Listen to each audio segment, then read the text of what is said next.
25 اگست 2023 کو مسجد نبوی شریف میں جمعۃ المبارک کا خطبہ فضیلت الشیخ ڈاکٹر صلاح البدیر نے دیا، جس کا اردو ترجمہ الشیخ عطا اللہ بن عبد المجید نے کیا، اور اسے ویڈیو ترتیب دے کر یوٹیوب چینل برکات الحرمین پر شیئر کیا جا رہا ہے۔ تمام تعریفیں اس اللہ تعالیٰ کے لیے ہیں جس نے پانی جیسی نعمت عطا کی، جس کے ذریعے دلوں کو سیراب کر کے انہیں پاک و صاف کیا اور زمین میں پانی کی نہریں چلائیں۔ اور میں گواہی دیتا ہوں کہ اللہ تعالیٰ کے سوا کوئی معبود برحق نہیں، وہ تنہا ہے، اس کا کوئی شریک نہیں۔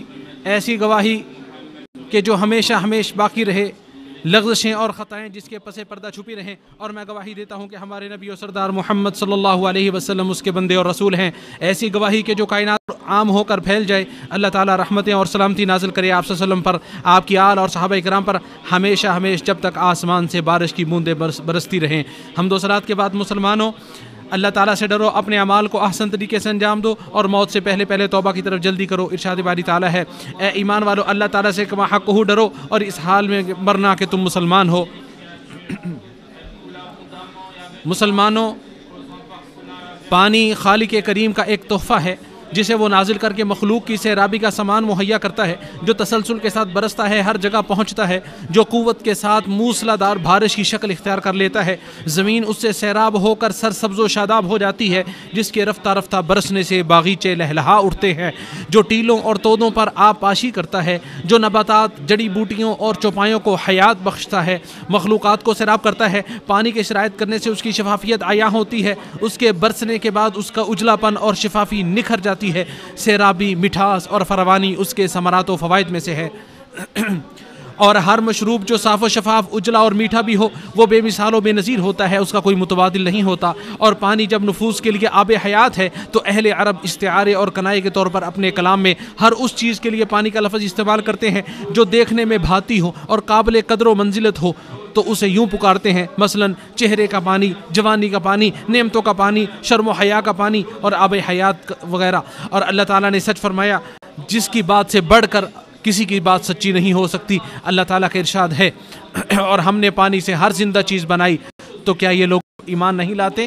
مسلمانوں، پانی پلانا رحمت و شفقت کی علامت، احسان و بھلائی کی نشانی اور بابرکت صدقہ ہے، جس کی سیرابی روحوں کو پاکیزہ و طیب بنا دیتی ہے، جس کے قطرے نفوس کو جلا بخشتے ہیں۔ اور حاجیوں کو پانی پلانا تو اہل عرب کے قابل ذکر اور فخریہ کاموں میں سے تھا، جیسا کہ عبداللہ بن عمر رضی اللہ تعالی عنہما سے روایت ہے کہ رسول اللہ صلی اللہ علیہ وسلم نے ارشاد فرمایا، خون و مال سے متعلق جاہلیت کے تمام زبان زد عام فخریہ کارنامے میرے پاؤں تلے ہیں، سوائے حاجیوں کو پانی پلانے اور خانہ کعبہ کی دربانی کے۔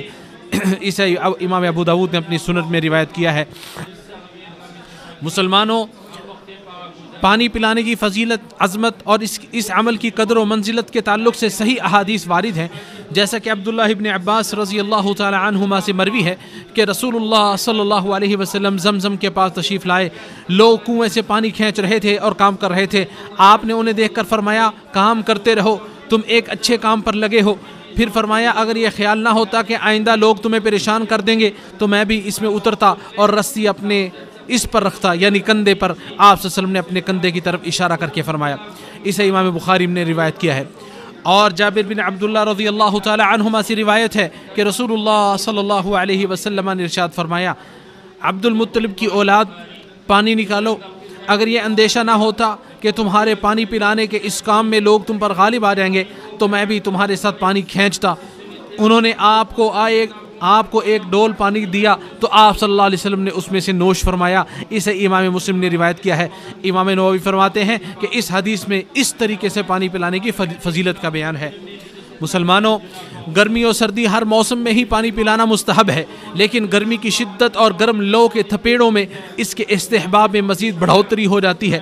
پانی پلانا، اس کے ذریعے صدقہ کرنا، تر و تازہ کلیجوں کو ٹھنڈک پہنچانا، پیاسے سینوں کو سیراب کرنا، جنہیں پیاس کی حرارت و آگ نے آن لیا ہو، خالی صحراؤں میں پیاسی مخلوق کو بچانا اور گرمی کی حدت و شدت والے دنوں میں پیاسے نفوس کی مدد کرنا افضل ترین صدقات اور جلیل القدر عبادت میں سے ہے۔ جیسا کہ ابو ہریرہ رضی اللہ تعالی عنہ سے روایت ہے کہ رسول اللہ صلی اللہ علیہ وسلم نے ارشاد فرمایا، اجر و ثواب کے اعتبار سے پانی سے بڑھ کر کوئی اور صدقہ نہیں ہے۔ اسے امام بحقی نے اپنی سنن میں روایت کیا ہے۔ اور سعد بن عبادہ رضی اللہ تعالی عنہ سے مروی ہے، کہتے ہیں کہ میں نے عرض کیا اللہ کے رسول میری والدہ فوت ہو چکی ہیں تو کون سا صدقہ مجھے کرنا چاہیے، میرے لیے کون سا صدقہ افضل ہے؟ آپ صلی اللہ علیہ وسلم نے ارشاد فرمایا پانی کا صدقہ۔ چنانچہ کنواں کھدوایا اور فرمایا کہ یہ سعد کی ماں کی طرف سے صدقہ ہے۔ اسے ابو داود اور ابن ماجہ نے روایت کیا ہے۔ اور طبرانی اوسط کے الفاظ کچھ یوں ہیں کہ انہوں نے پوچھا اگر میں اس کی طرف سے صدقہ کروں تو اسے کوئی فائدہ پہنچے گا؟ آپ صلی اللہ علیہ وسلم نے فرمایا جی ہاں، پانی ہی کے ذریعے صدقے کو لازم پکڑو۔ اور عبداللہ بن عباس رضی اللہ تعالی عنہما سے روایت ہے کہ رسول اللہ صلی اللہ علیہ وسلم نے ارشاد فرمایا، راوی کو شک لاحق ہو گیا لیکن ان کا غالب گمان یہ ہے کہ یہ مرفوع حدیث ہی ہے۔ آپ صلی اللہ علیہ وسلم نے فرمایا ابن آدم کے 360 جوڑ یا ہڈیاں ہیں، ہر جوڑ کی طرف سے روزانہ صدقہ ضروری ہے۔ ہر اچھی بات صدقہ ہے، آدمی کا اپنے بھائی کی مدد کرنا صدقہ ہے، پانی پلانا بھی صدقہ ہے، نیز راستے سے تکلیف دہ چیز ہٹانا بھی صدقہ ہے۔ اسے امام بخاری نے الادب المفرد میں روایت کیا ہے۔ اور ابو ذر رضی اللہ تعالی عنہ سے مروی ہے کہ رسول اللہ صلی اللہ علیہ وسلم نے ارشاد فرمایا اپنے ڈول سے اپنے بھائی کے ڈول میں تمہارا پانی ڈالنا تمہارے لیے صدقہ ہے، جیسا اسے امام ترمذی نے جامع میں روایت کیا ہے۔ اور عرباد بن ساریہ رضی اللہ تعالی عنہ سے مروی ہے، کہتے ہیں میں نے رسول اللہ صلی اللہ علیہ وسلم کو فرماتے ہوئے سنا جب کوئی شخص اپنی بیوی کو پانی پلاتا ہے تو اس میں بھی اجر ہے۔ اسے امام احمد نے روایت کیا ہے۔ اور سراقہ بن جوشم رضی اللہ تعالی عنہ سے مروی ہے کہ میں نے نبی صلی اللہ علیہ وسلم سے ان بھٹکے ہوئے اونٹوں کا مسئلہ پوچھا جو میرے حوض پر آئیں، جسے میں نے اپنے اونٹوں کے لیے بنا رکھا ہے، تو کیا میں انہیں پانی پلاؤں تو مجھے اجر ملے گا؟ نبی صلی اللہ علیہ وسلم نے ارشاد فرمایا ہاں، ہر تر جگر رکھنے والے میں اجر و ثواب ہے۔ اسے ابن ماجہ نے روایت کیا ہے۔ اور ابو ہریرہ رضی اللہ تعالی عنہ سے مروی ہے، کہتے ہیں کہ رسول اللہ صلی اللہ علیہ وسلم نے ارشاد فرمایا کہ ایک شخص راستے میں چل رہا تھا، اسے شدید پیاس لگی، اسے ایک کنواں ملا، اس میں اتر کر پانی پیا۔ جب باہر نکلا تو وہاں ایک کتا دیکھا جو ہانپ رہا تھا اور پیاس کی وجہ سے کیچڑ چاٹ رہا تھا۔ اس شخص نے کہا یہ کتا بھی تو اتنا ہی زیادہ پیاسا ہے جتنا میں تھا۔ چنانچہ وہ پھر کنویں میں اترا، اپنے جوتے میں پانی بھرا اور منہ سے اسے پکڑ کر اوپر لایا اور کتے کو پلایا۔ اللہ تعالیٰ نے اس کے اس عمل کو پسند فرمایا اور اس کی مغفرت کر دی۔ صحابہ کرام رضی اللہ تعالی عنہم نے عرض کیا یا رسول اللہ کیا ہمیں جانوروں کے ساتھ نیکی کرنے میں بھی ثواب ملتا ہے؟ آپ صلی اللہ علیہ وسلم نے ارشاد فرمایا تمہیں ہر تر و تازہ کلیجے والے کے ساتھ نیکی کرنے میں اجر و ثواب ملتا ہے۔ اسے امام بخاری نے روایت کیا ہے۔ امام عینی فرماتے ہیں اس سے معلوم ہوا کہ پانی پلانا عظیم ترین عبادت میں سے ایک ہے۔ بعض تابعین کا کہنا ہے کہ جس کے گناہ زیادہ ہو جائیں اسے پانی پلانے کا عمل انجام دینا چاہیے۔ جب ایک کتے کو پانی پلانے والے کے گناہ معاف ہو سکتے ہیں تو ایک مومن کو پانی پلانے کے متعلق کیا خیال ہے جسے پانی پلا کر حشاش و بشاش کر دیا گیا ہو۔ ابن قیم رحمہ اللہ فرماتے ہیں جب پیاس کی شدت والے کتے کو پانی پلانے سے اللہ تعالیٰ پلانے والے کے گناہ معاف کر سکتا ہے تو پیاسے مسلمانوں کو پانی پلانے، بھوکے مسلمانوں کو کھانا کھلانے اور بے لباس مسلمانوں کو لباس پہنانے کا اجر کتنا ہوگا۔ مسلمانوں جب تم پیاس بجھا دینے والا صاف شفاف اور مزیدار پانی نوش کرو تو فقیر و مسکین مسلمانوں کو بھی یاد کر لیا کرو جو پانی جیسی عظیم نعمت سے محروم علاقے میں زندگی بسر کر رہے ہیں۔ ان لوگوں کو بھی یاد رکھا کرو جنہیں بدبودار گدلا پانی نصیب ہوتا ہے، جس کی بو کی وجہ سے کوئی اسے نوش کرنے پر آمادہ نہیں ہوتا، جس کا رنگ اور ذائقہ تبدیل ہو چکا ہے۔ اور جب تم اپنے گھروں میں پانی کی ٹوٹیاں چلاؤ جن سے روانی کے ساتھ پانی صاف شفاف حلق سے اترنے والا وافر بہتا ہے تو اس وقت ان لوگوں کو بھی یاد کر لیا کرو جو پورا دن پوری رات بلکہ اس سے بھی زیادہ پانی کی تلاش میں سفر کرتے رہتے ہیں۔ اور ان لوگوں کو بھی یاد کر لیا کرو جنہیں خشک سالی اور سوکھے کنووں نے اپنے گھر اور بستیاں چھوڑنے پر مجبور کر دیا ہے۔ ان کی زندگی اجیرن بن کر رہ گئی ہے، ان کی عیش و حیات تکلیف رساں، سختی و تنگی اور فسادی و خرابی کی نظر ہو چکی ہے۔ وہ احسان و بلائی کرنے والے اہل خیر کی طرف پیاسی نظروں سے دیکھ رہے ہیں کہ کوئی ان کے لیے پانی کا انتظام کر دے تو جائیے ان کی جانیں بچائیے اور ان کا تعاون اور ان کی مدد کیجیے۔ ابو ہریرہ رضی اللہ تعالی عنہ سے روایت ہے کہ رسول اللہ صلی اللہ علیہ وسلم نے ارشاد فرمایا اللہ تعالیٰ بروز قیامت فرمائے گا اے آدم کے بیٹے میں نے تجھ سے پینے کے لیے کچھ مانگا تھا تو تو نے مجھے نہیں پلایا۔ وہ کہے گا اے میرے رب میں کیسے آپ کو پلاتا، آپ تو رب العالمین ہیں۔ اللہ تعالیٰ فرمائے گا کیا تو یہ نہیں جانتا میرے فلاں بندے نے تجھ سے پینے کے لیے کچھ مانگا تو تو نے اسے نہیں پلایا؟ کیا تو یہ نہیں جانتا اگر تو اسے پلاتا تو اس کا اجر مجھ سے پاتا؟ اسے امام مسلم نے روایت کیا ہے۔ فقراء و مساکین، محتاج و ناتواں اور عاجز و بے بس لوگ جو اپنے پانی کے بل ادا کرنے کی سکت نہیں رکھتے اور پانی کے بغیر ان کا چارہ کار بھی نہیں ہے تو ان کے بل ادا کرنا بھی صدقہ ہے اور یہ پانی پلانے میں ہی شامل ہے۔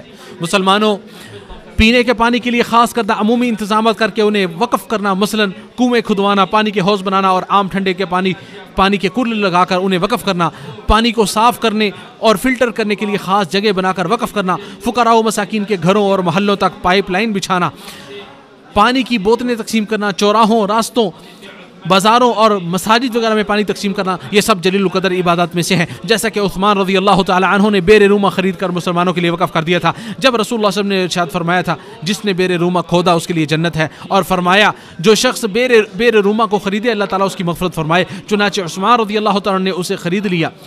بخاری، ترمذی اور نسائی نے اسے روایت کیا ہے. اس میں کنویں وغیرہ کے طریقے سے وقف کرنے کی فضیلت کا بیان ہے. چنانچہ انس رضی اللہ تعالیٰ کا بیان ہے کہ نبی صلی اللہ علیہ وسلم نے ارشاد فرمایا 7 چیزوں کا اجر انسان کو اس کی موت کے بعد بھی ملتا رہتا ہے جب وہ قبر میں ہوتا ہے. جس نے علم سکھایا، یا کوئی پانی کی نہر جاری کر دی، یا کنواں کھدوایا، یا کوئی کھجور کا درخت لگوا دیا، یا کوئی مسجد بنا دی، یا مصحف لے کر وقف کر دیا، یا اس نے اپنے پیچھے ایسی اولاد چھوڑی جو اس کی وفات کے بعد اس کے لیے استغفار کرے. اسے بزار نے اپنی مسند میں روایت کیا ہے. اور جابر بن عبداللہ رضی اللہ تعالیٰ عنہما سے روایت ہے کہ رسول اللہ صلی اللہ علیہ وسلم نے ارشاد فرمایا جس نے پانی کے لیے کوئی زمین کھود کر انتظام کیا اور اس سے کوئی پیاسے جگر والی مخلوق، جن ہوں، انسان ہوں، یا کوئی بھی پرندہ پی لیتا ہے تو روز قیامت اللہ تعالیٰ اسے اس کا اجر عطا فرمائے گا. اسے ابن خزیمہ نے روایت کیا ہے. پانی کے بہاؤ کے راستوں سے حیوانات سیراب ہوتے ہیں. جب وہ محسوس کرتے ہیں کہ پیاس انہیں ستا رہی ہے، پرندے اس کے پاس آ کر سرگوشیاں کرتے رہتے ہیں، اور اس پانی کے ارد گرد نباتات اور انگوریاں اور کھیت ہوتے ہیں. میں نے جو کچھ بیان کیا آپ نے سنا. میں اللہ تعالیٰ سے مغفرت طلب کرتا ہوں، آپ بھی طلب کریں. استغفار کرنے والوں کے لیے فوز و فلاح اور کامیابی ہے.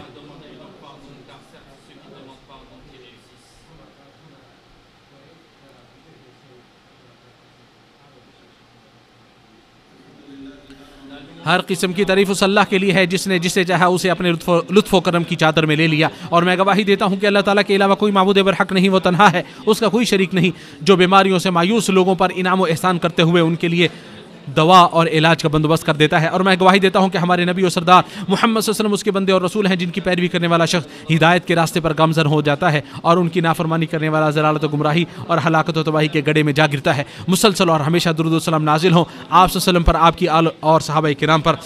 مسلمانوں، تقوی الہی اختیار کرو، اس کی نگرانی کا احساس اپنے دل میں رکھو، اس کی اطاعت کرو اور نافرمانی سے بچو. ارشاد باری تعالیٰ ہے اے ایمان والو اللہ سے ڈرو اور سچوں میں سے ہو جاؤ. مسلمانوں، جس کے اپنے کنویں میں پانی اس کی اور اس کے اہل و عیال، مویشیوں اور کھیتوں کی حاجت و ضرورت سے زائد ہو تو اس کے لیے حکم یہ ہے کہ وہ اسے بغیر معاوضے قیمت اور سودے بازی کے کسی اور کے لیے صرف کر دے.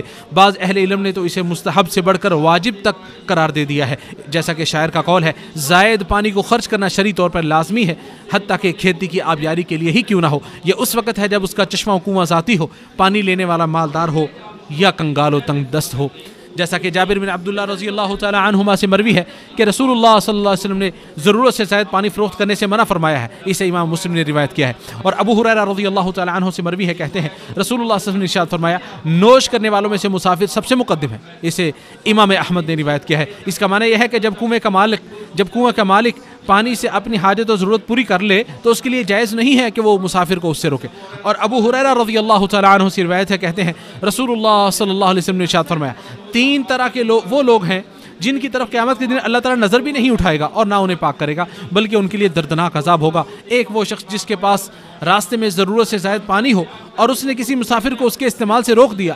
دوسرا وہ شخص جو کسی حاکم سے بیعت صرف دنیا کے لیے کرے کہ اگر وہ حاکم اسے کچھ دے دے تو راضی رہے وگرنہ خفا ہو جائے.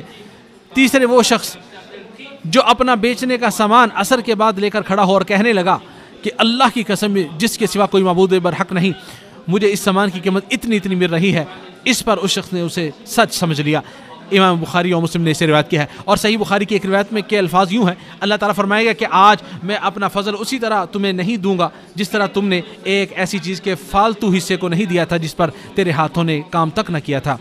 راہ راست دکھانے والے، مخلوق کی سفارش کرنے والے احمد مجتبیٰ صلی اللہ علیہ وسلم پر سب کثرت سے درود و سلام پڑھو، کیونکہ جو ان پر ایک بار درود پڑے گا اللہ تعالیٰ اس پر 10 رحمت نازل فرمائے گا. اے اللہ ہمارے نبی و سردار رحمت و ثواب کی خوشخبری دینے والے، عذاب و عقاب سے ڈرانے والے محمد صلی اللہ علیہ وسلم پر درود و سلام نازل فرما، جو روز قیامت صاحب شفاعت ہوں گے جن کی سفارش کو قبول کیا جائے گا. اے اللہ آپ صلی اللہ علیہ وسلم پر، آپ کی آل و اصحاب پر رحمت نازل فرما اور ان کے ساتھ ساتھ ہم سے بھی راضی ہو جا. اے کریم بہت زیادہ عطا کرنے والا، اے اللہ اسلام و مسلمانوں کو غلبہ عطا فرما، شرک و مشرکین کو ذلیل و رسوا فرما، دین کے دشمنوں کو تباہ و برباد حفاظت فرما، تمام مسلم ممالک اور ہمارے ملک سعودی عرب کے خلاف سازش کرنے والوں کی سازش، مکر کرنے والوں کے مکر و فریب، بغض و حسد رکھنے والوں کے بغض و حسد سے اسے محفوظ فرما اے تمام جہانوں کے پالنہار۔ اے اللہ ہمارے پیشوا خادم حرمین شریفین کو اپنے پسندیدہ کاموں کی توفیق عطا فرما اور انہیں نیکی و تقوی کے کاموں کی توفیق عطا فرما۔ اے اللہ اے تمام جہانوں کے پالنے والے، انہیں اور ان کے ولی عہد کو اسلام کی تقویت اور مسلمانوں کی اصلاح کے کام سر انجام دینے کی توفیق عطا فرما۔ اے اللہ ہماری فوج اور ہماری سرحدوں کی حفاظت فرما اے تمام جہانوں کے پالنہار۔ اے اللہ ہمارے بیماروں کو شفا عطا فرما، مصیبت زدہ لوگوں کی عافیت عطا فرما، ہمارے فوج شدگان کی مغفرت فرما، دشمنوں کے خلاف ہماری مدد فرما اے تمام جہانوں کے پالنہار۔ اے اللہ باران رحمت کا نزول فرما، اے اللہ باران رحمت کا نزول فرما، اے اللہ ہمارے اوپر باران رحمت کا نزول فرما اور ہمیں نا امیدوں میں سے نہ کرنا۔ اے اللہ ہماری دعا کو شرف قبولیت عطا فرما اور ہماری پکار کو منظور فرما اے عزت والے، عظمت والے اور نہایت رحم کرنے والے اللہ۔